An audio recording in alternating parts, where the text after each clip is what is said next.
So what I'm going to say is that you almost definitely have had experience with autistic people.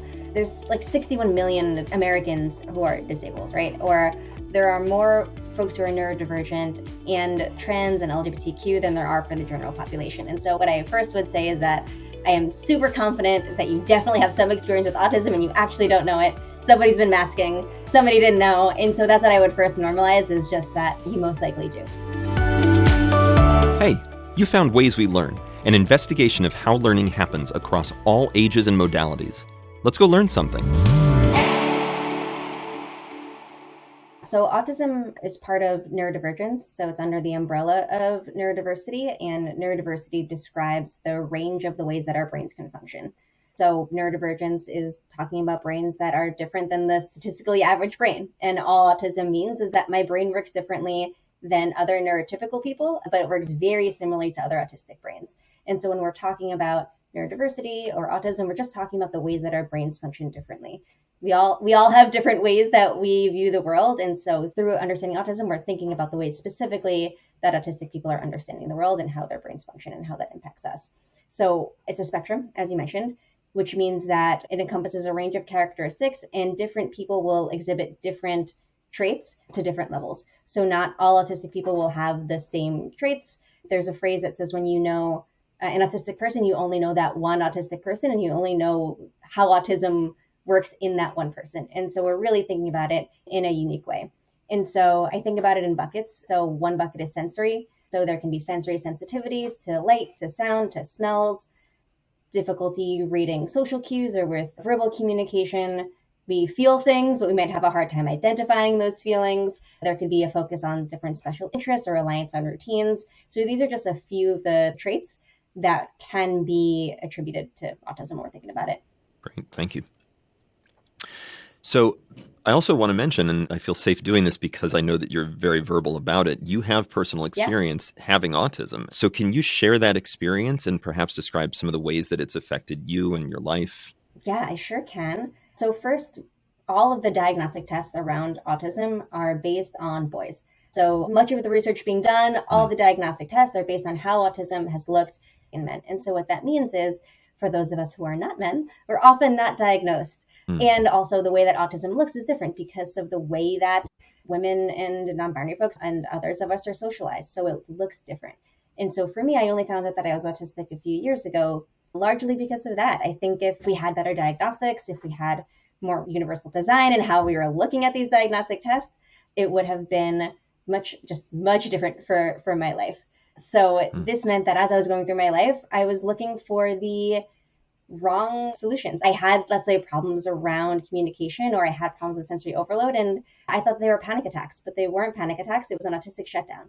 But I couldn't name that because I didn't know that I was autistic. And so a lot of the work that I do is around first just trying to gain awareness around this fact that many people who are not men might not know that they're autistic. There are problems with diagnostics, problems with access to being diagnosed. And so that's the first thing. And the second thing that I really try to encompass is that for me, autism is a lot of what I think about as strengths. I can recognize patterns really efficiently. I facilitate better because I can identify emotions, but I'm not necessarily bogged down in them. I'm able to make processes more efficient. There's a lot of these things that are really helpful. And much of the time for me, the problems come around when my environment isn't set up for me to be successful. And so when we're thinking about inclusion for autism, it's through this model of disability and inclusion that is not thinking about disabled folks as a problem to be solved or that we need to be fixed or cured. It's really thinking about what social and environmental barriers can remove to make everyone thrive. And so those are really the two things that I'm trying to raise awareness when I'm thinking about the autistic community and when I'm thinking about my own personal experiences and sharing those with the world. Yeah, and I saw you do that with a recent post where you're talking about the sunflower lanyard that I didn't even know was a thing, but clearly someone in the airport did, and it really worked. Is there like a 22nd edition of what the sunflower lanyard is? Yeah, so it's an initiative from airports that is to help raise awareness around hidden disabilities.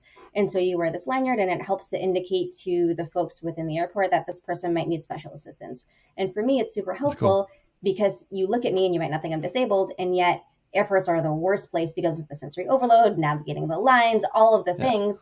And so because of this, I'm able to get priority boarding, or I'm able to navigate security. Or the recent post that I made was that I just had it on and a customs person opened up a special assistance lane. Very cool. Had no idea that existed. That's awesome. So in your experience, can you describe how having autism, if this is okay for me to ask, has impacted the way that you've been treated? Yes. So definitely okay for you to ask. It is very much why we're here. And so I think about the difference between before I knew that I was diagnosed, and then after I knew that I was diagnosed, and being able to talk about it and understand who I am and how I function. And so I think about, I was at an office and they remodeled to an open office environment, and they painted everything white and there was fluorescent lighting.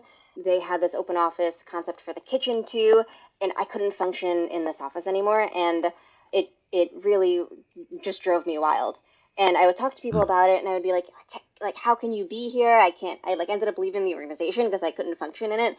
And everyone just kind of thought, I think that I was just like a little bit off, that I was just not into this design, that I just didn't like it. And so after being diagnosed, I understand that it's actually just because it was sensory overload. And I actually couldn't function within the office because of the new fluorescent lighting, because everything was just much too bright, because the open concept made everything much too loud, because the kitchen was so close that the smells were permeating my workplace. So it was all just way too much for me. It was just like a nightmare, and I couldn't handle it. And so before, I think everyone just thought it might have been a little off or quirky. And now after, I'm able to say, no, actually, I can't function in this environment. I mentioned before that due to sensory overload, it can cause a shutdown, which means that your body physically shuts down from autism. And so I was being treated for panic attacks, but that wasn't actually what was going on with me.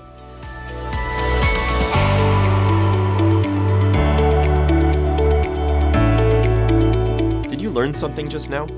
Get the full episode of Ways We Learn wherever you get your podcasts.